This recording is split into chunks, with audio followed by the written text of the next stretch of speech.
All right, so go for it, Bruce. Sounds good. So let's see. So we're now going to introduce the very last group action that we're going to be interested in. And this one is called promotion. We've got promoted here. And just a couple of definitions to get us started.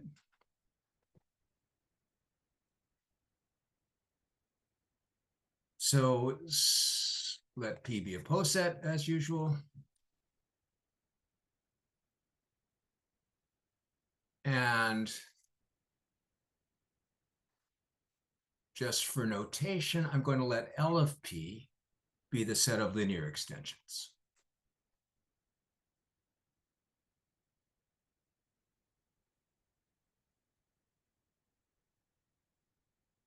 Oh, a linear extension.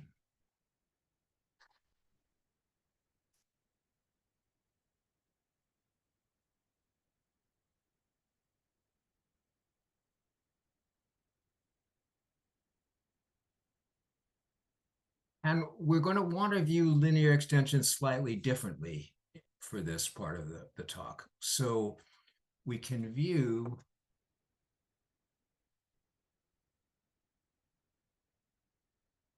a linear extension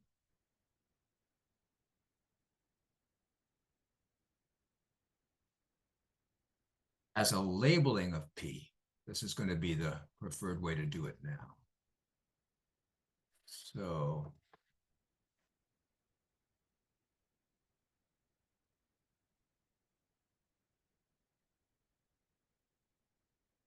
and the way we get the labeling is that you just let the element xi gets the label I.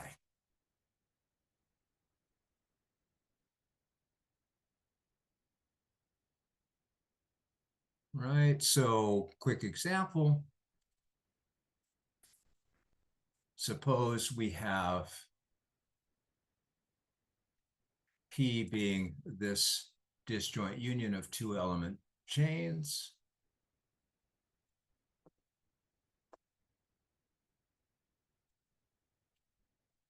Well, one possible linear extension would be W, Y, Z, X, right? You take the minimum element here, the minimum element here, and then Z and X.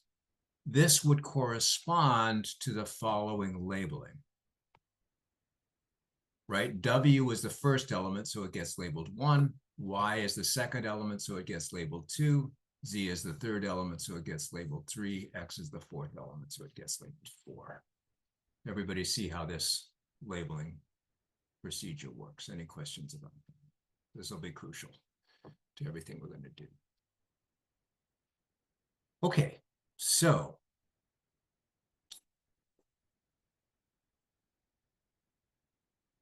and oh, I should mention, the way you can check that a labeling comes from a linear extension is just check to see that the labels get bigger as you go up in the poset. So as I go over each cover, I should be going up as integers.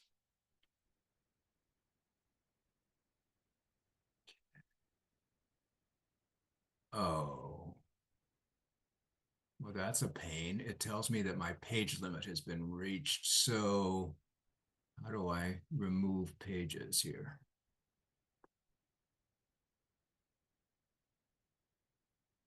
I am not sure.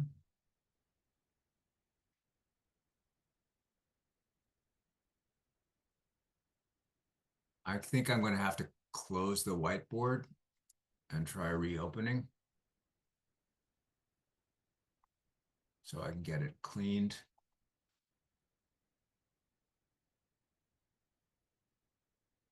Okay, that seems to have done it. So here's the crucial definition. These, we're going to define the group action this time by toggles, what are called Bender-Knuth toggles. This is from a paper of Bender and Knuth in 2000, 1972.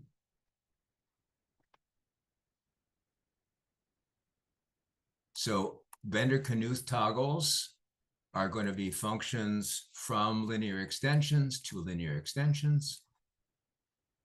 And it's going to be very similar to what we did when we were toggling elements in ideals.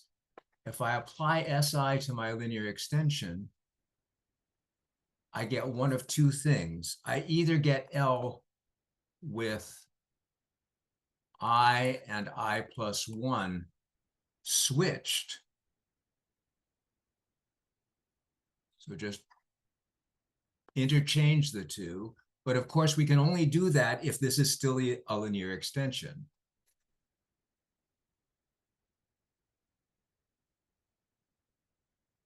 And otherwise, it just leaves L alone. So switch I and I plus 1. If you got a linear extension, do nothing otherwise. Okay. And I'm using SI here because this should be reminiscent for those of you that know Coxeter groups of what SI does, neutral Coxeter group. And if you don't know, you don't need to know that. It's just motivation. So let's look at S1 applied to this poset, this linear extension we were looking at previously. So S1 tries to switch 1 and 2. Can it switch 1 and 2 and still have a linear extension? Yeah, Deech's head is going in the right direction, right? If I switch 1 and 2, this is fine, right? The numbers still increase going up the poset. What happens if I try and switch instead? If I try to switch 2 and 3, can we do that and still have a linear extension? No, right? 2 and 3, if I switch them, then the larger number is on the bottom and the smaller number is on the top. That is not a linear extension, so this gets fixed, right?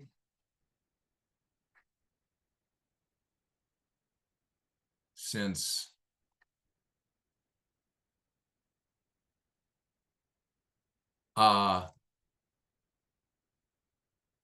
yes, I and I plus 1 need to be incomparable. You could also think of it that way.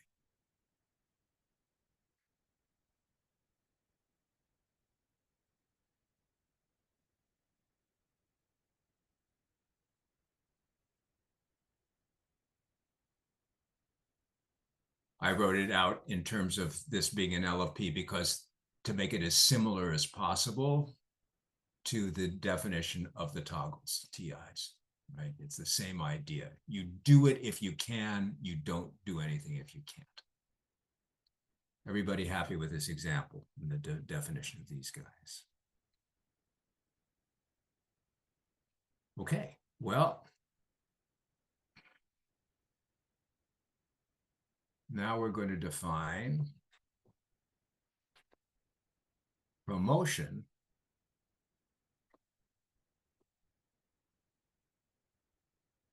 So this is an operator, which I'm going to call just like the other ones, the first three letters, pro, going from linear extensions to linear extensions. It's defined as, so pro applied to a linear extension is just going to be take that linear extension and apply these toggles, S1, S2, up through Sn minus 1, where n is the number of things in my poset. Right, we remember Sn minus 1 wants to switch n minus 1 and n, so you can't apply Sn because there is no n plus 1. So you just apply the toggles in order. Okay, let's take a look at a quick example that should make it very clear. So same example as before.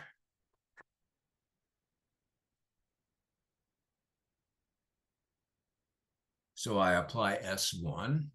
As we already saw, S1 switched these two. Now we apply S2. So now we're trying to switch 2 and 3. Can we switch 2 and 3? Is that okay? Yeah, Ben's head is going in the right direction. There's no problem. And Judy also sees that that's okay. Yes, we can definitely switch 2 and 3. We now apply S3. Can we switch 3 and 4? No, we can't. So it just leaves it the same. And Judy also had it correctly. So therefore, promotion on this post set, this linear extension, gives this new linear extension. Everybody see how promotion works?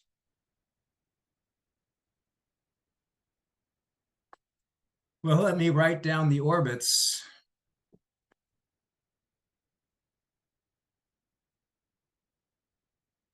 Of pro on linear extensions of this post set. One orbit looks like this. And again, I'm leaving out a lot of details here. I just want to show you what they look like to make a point.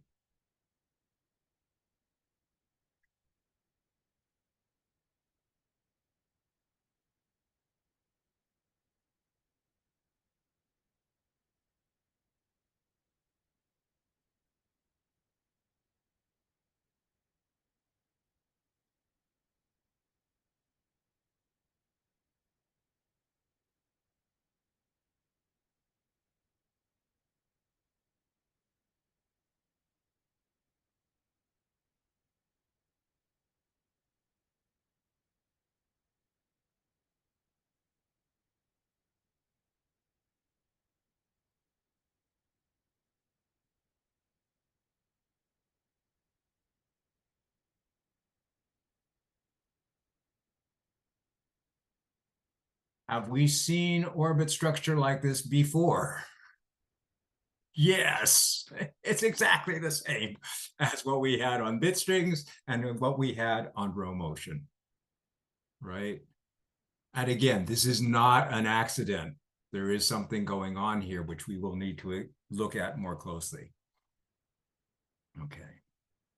Before we do that, though, I want to talk about an important example or other way of looking at this sort of stuff, because some of you may have seen promotion in terms of Young tableau before, and I want to make that connection because that's important.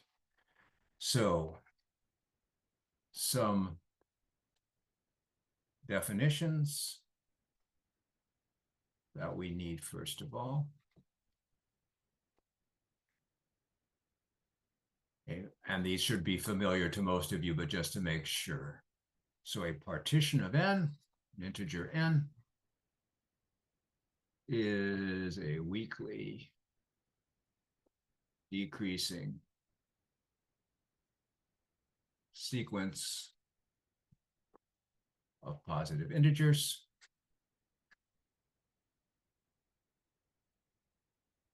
Usually that sequence, typical notation, integers, is we use lambda for partitions, lambda 1, say, through lambda L. And what makes it a partition of n is that if I sum the parts, so I'm going to use absolute value of lambda for the sum of the parts, that gives me back n. So let me add a page for an example here.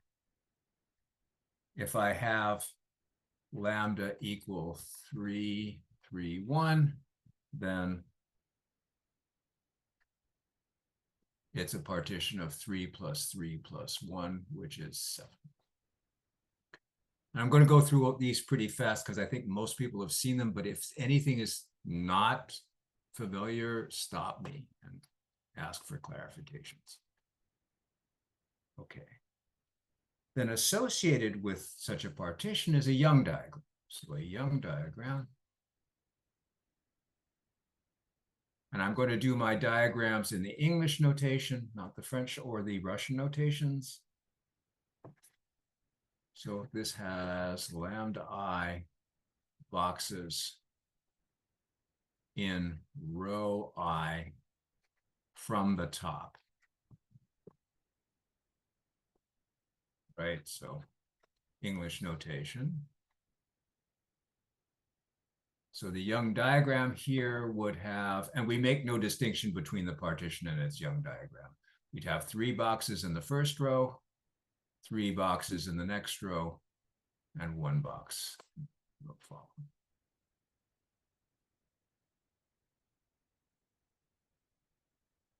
Okay. Then, oh, and also we're going to label the boxes. So let Cij be the cell. So I'll sometimes call them cells or boxes in row I, column J. So going back to our example, say this box here would be second row, third column. Okay.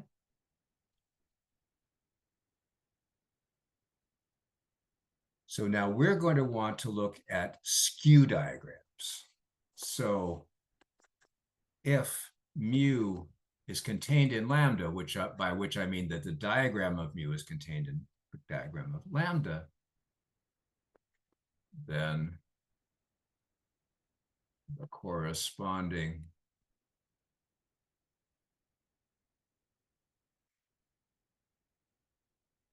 skew diagram or partition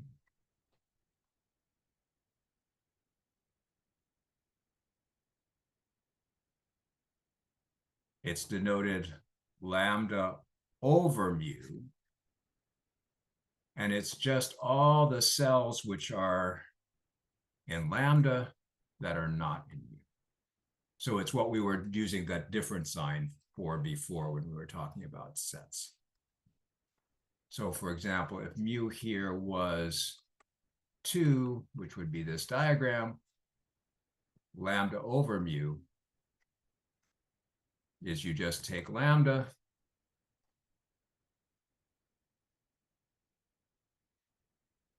and you remove all the cells that were in mu. Questions so far? Any questions? And now, of course, we're going to make things into Tableau, or we're going to do that first. Yes, we're going to do that first. So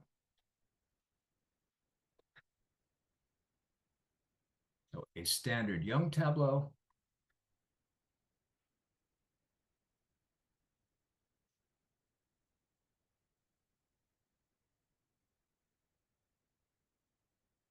Which is, of course, usually abbreviated to SYT of shape lambda over mu is just a bijection.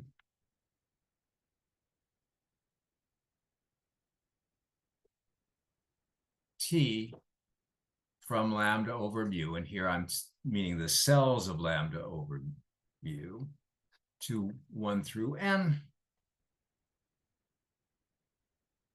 where here n, of course, is just the sum of the parts, the number of boxes.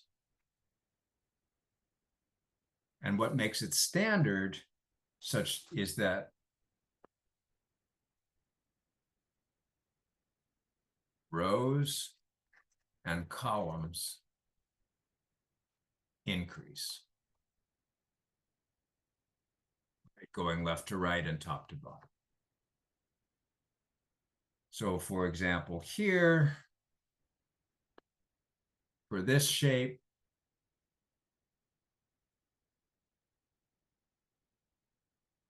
I have to fill in with the numbers 1 through 5 so that rows and columns increase. So I could put the 1 here, say, the 2 here, the 3 here, the 4 here, and the 5 here.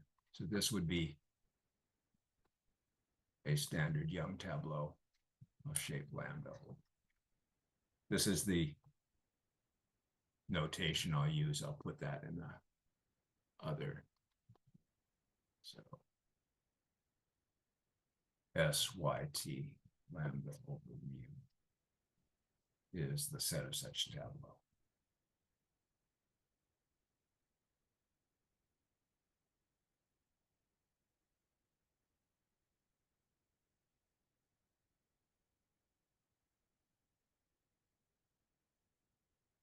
So what has this got to do with bosets? Some of you may be asking if you haven't seen this connection before.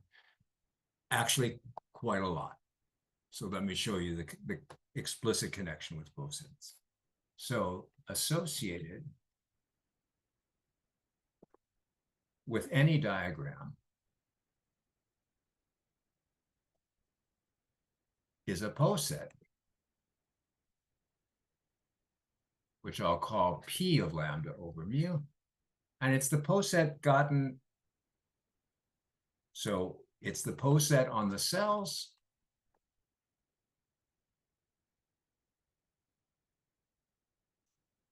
and I have to tell you what the partial order is, and it's exactly the one you expect. It's, again, component-wise. So one cell is less than or equal to another cell if and only if the rows and columns are ordered the way you would expect them to be. Okay. So going back to our example, what's the poset? Well, the way you get the poset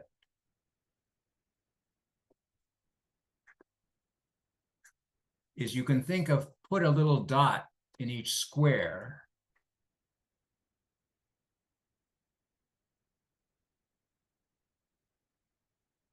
and then connect dots if they're in adjacent squares, either horizontally or vertically.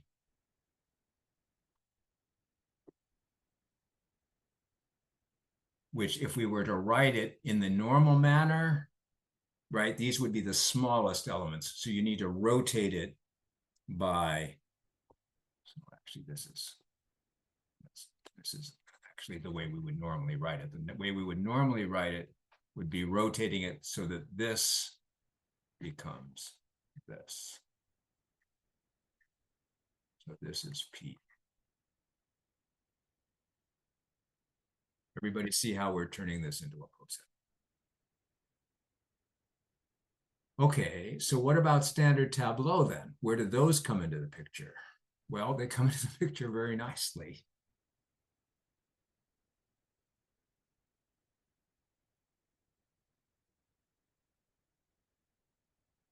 In this case, T is a standard Young tableau of shape lambda over mu if and only if the corresponding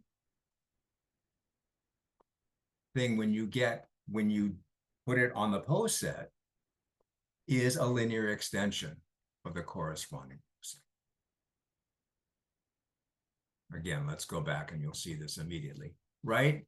This would correspond in poset land. You just take this whole thing and rotate it and make those the elements, the labels on the poset. So right, 3, 4, 2, 1, 5. So you can go back and forth between linear extensions of the corresponding poset and standard Young tableau. They are essentially the same thing. There's no difference. Questions so far? It's a lot of definitions, but hopefully a lot of them are familiar. So what Schützenberger did was he was the first person to define promotion, and he did it on standard Young tableau, and he did it from the tableau version, but you can show that his definition of promotion coincides with the one that we gave using Bender-Knuth I mean, there's a proof there that you need, but you can show that it's the same as the Bender-Knuth involution definition that we gave. Now, let me give you one more example, which I think is going to be important for what we're going to see. Let's look at this skew diagram. 4, 2 over 2. So that's this two-road shape.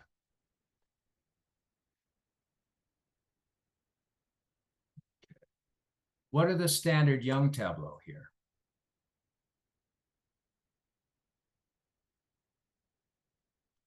Well, notice there are no two boxes here which share a column, right? So the column condition is trivial.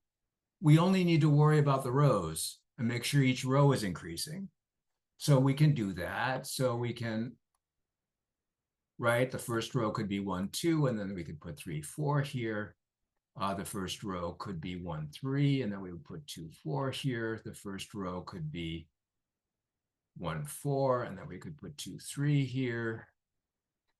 Right? We just pick two elements in the first row, put them in increasing order, and put the rest of the elements in the next row also increasing order.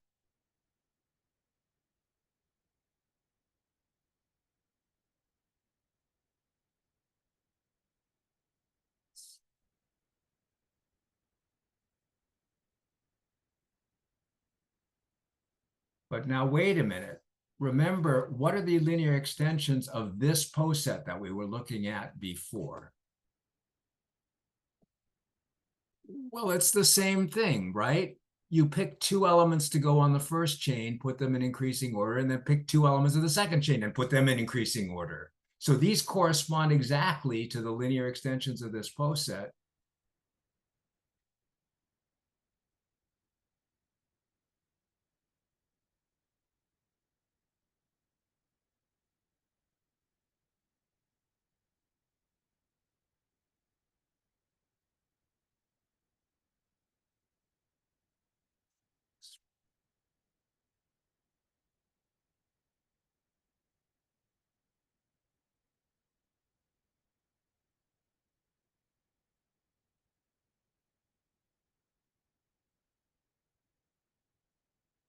Right? So there's a clear bijection here.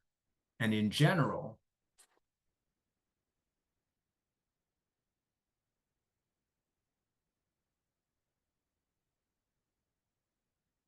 it's easy to see that promotion on standard Young tableau of shape m plus n over n, right?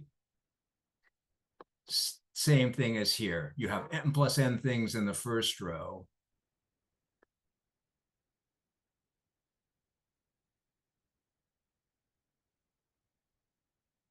N plus m, and then n things in the second row, but you're removing these so that these two rows have nothing to do with each other.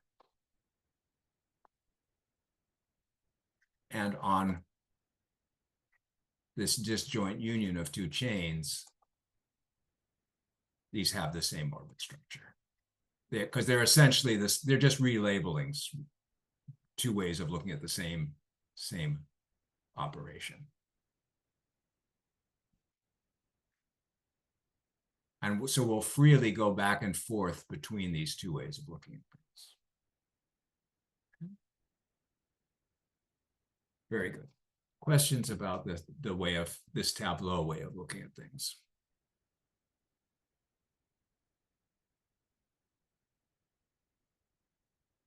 Okay. Well, finally, it took us a while, but we're finally going to talk in precise mathematical terms about this thing we keep seeing about having the same orbit structure. And as I mentioned, this is called equivariance. So let me talk to you about equivariance.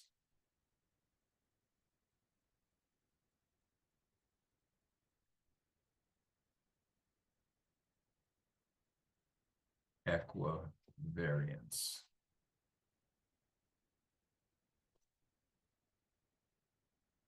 Let's see if I can write that out a little bit nicer. for those who are not.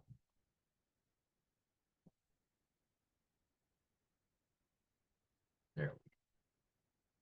So here is the definition, the crucial definition from which all other good things flow. Suppose I have a cyclic group big G generated by a element little g, which acts on X. And similarly, another group, big H, generated by some element little h, which acts on Y. Okay. Then we say the actions are equivariant.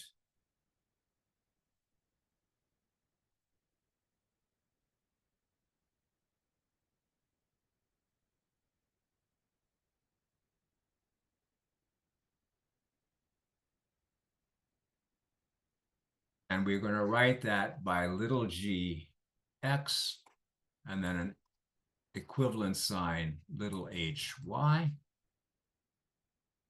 If there's a bijection,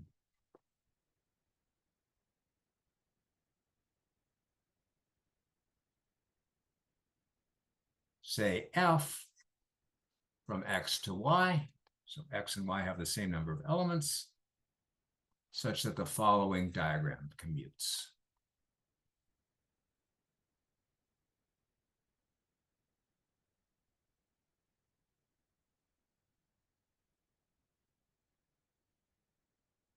So what I can do is I can either go from x to x by acting with g, and I can go from y to y by acting with h.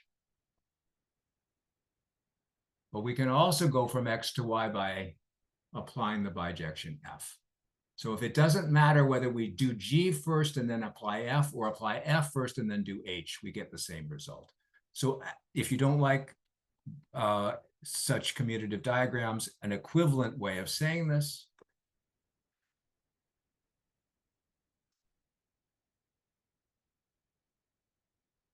for all little x in big X, we have that if I apply f to g of x, right? So we apply g and then f, that is the same thing as applying h to f of x. So f kind of commutes, but when it commutes, it turns a g into an h. That's another way of thinking about this, if you like. Okay. So, and that we'll call this equation 1 here. This is easy to see that this is an equivalence relation. That's going to be one of your things to prove in your problem set this afternoon. So let's show you why this is the notion we want. Any questions about the definition though before we start playing with it?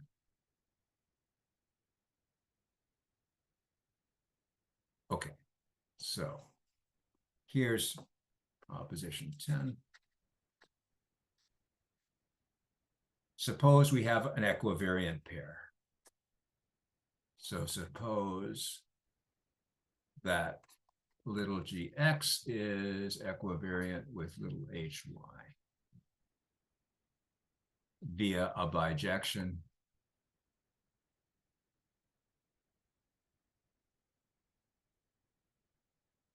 f, say. Then f induces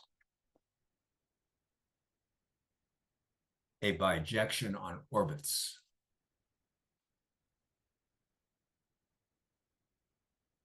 Which I'll also denote by f. So it'll take each orbit for g on x to an orbit O prime for h on y. So they'll have the same number of orbits and more if two of these orbits correspond under f, they have the same size. So this is exactly what we were seeing before, right? We kept seeing we always had an orbit of size 2 orbits, and they were always of size 4 and 2. Does everybody see why this is relevant to what we were looking at before? Okay, let me give you proof of that, because it's easy to prove. So let's start with an orbit of G on X. Say it looks like X0, X1, up through Xn minus 1. So what does that mean? That means that if it's an orbit, that means I get X1 from X0 by applying G, then X2 by applying G again, etc. So that just means that X sub I is gotten by applying G I times to the first element of the orbit. Right? That's what it means to be an orbit. But you just keep applying G until you get back to where you started. Okay. Well, I need to show you what the corresponding orbit is in Y, and it's the obvious one. Consider the following orbit, or consider the following string. We don't know that it's an orbit yet. Apply F to X0, and then apply F to X1, and then apply F to Xn minus 1.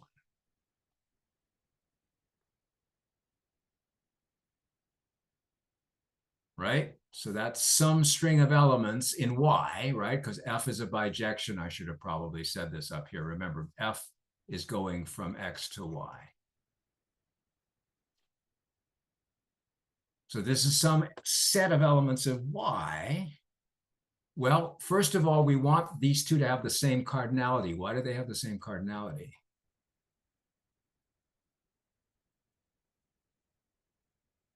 Well, remember, F is a what type of map?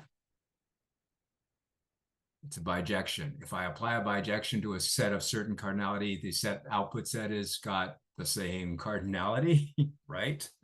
So since F is a bijection,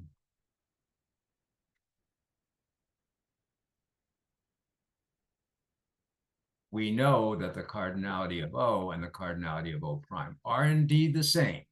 We don't yet know that O prime is an orbit, but we do know that it's the same. Well, let's check that it's an orbit. Let's look at F of Xi, right? The ith element in this O prime.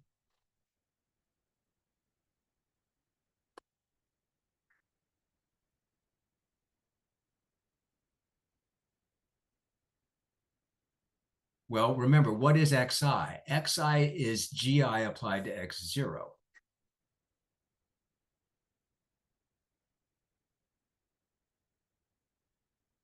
But remember, this is an equivalence. What does that say about F and G?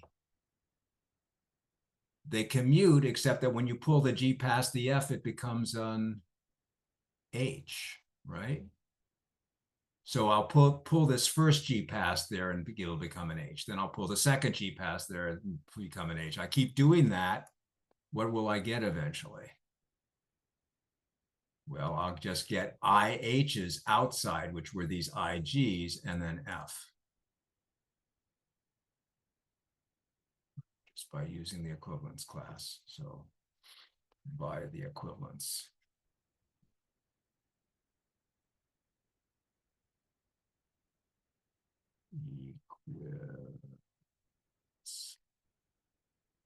But wait a second, what is this saying? This is, remember, F of Xi is the ith term in O prime. This is saying I get the ith term in O prime by applying H I times to the first one. That's what it means to be an orbit. That's the definition of an orbit. I'm just getting the each successive F of X sub I here by applying H one more time. So therefore, we have now shown that O prime is an orbit.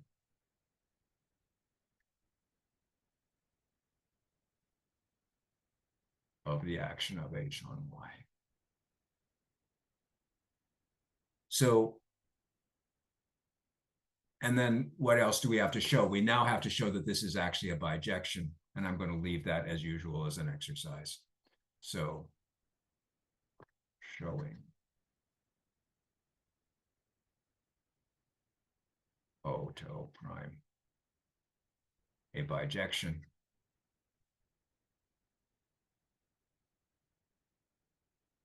is an exercise.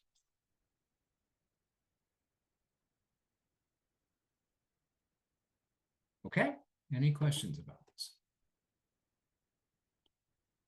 So the takeaway is this notion of equivalence is exactly what we need in order to show that two different actions actually have the same orbit structure. This will do it for us. Okay, so how do we come up with these equivalences, right? We need these nice bijections. How do we do this? Well, here's one nice way of doing this. Suppose g acts on x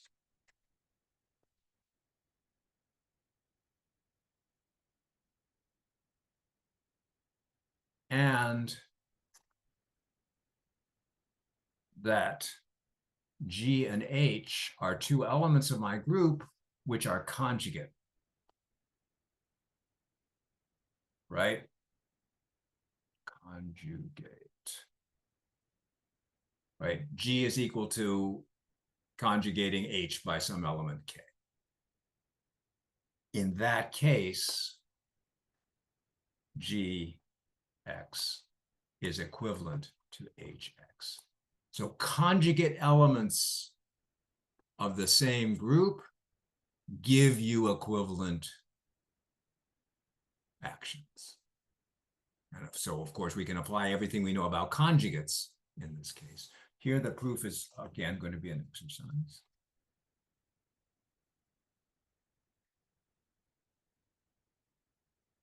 And so let me then just presage what we're going to do tomorrow, which is exactly what you expect we're going to do. We're going to prove the following theorem. For any m and n greater than or equal to 0, we have the following equivalences. Rotation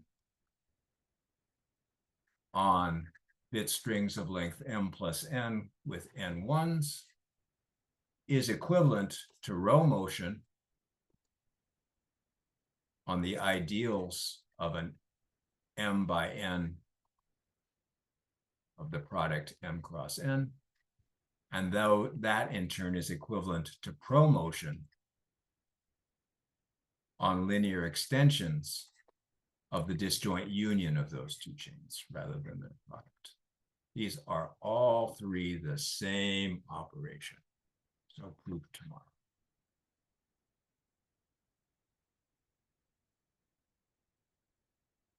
So be sure to come back for the exciting conclusion of our journey here. We're going to put all three, right? Three different actions on three different sets, and we're going to show that they're really the same, which is kind of amazing. So hope to see you then.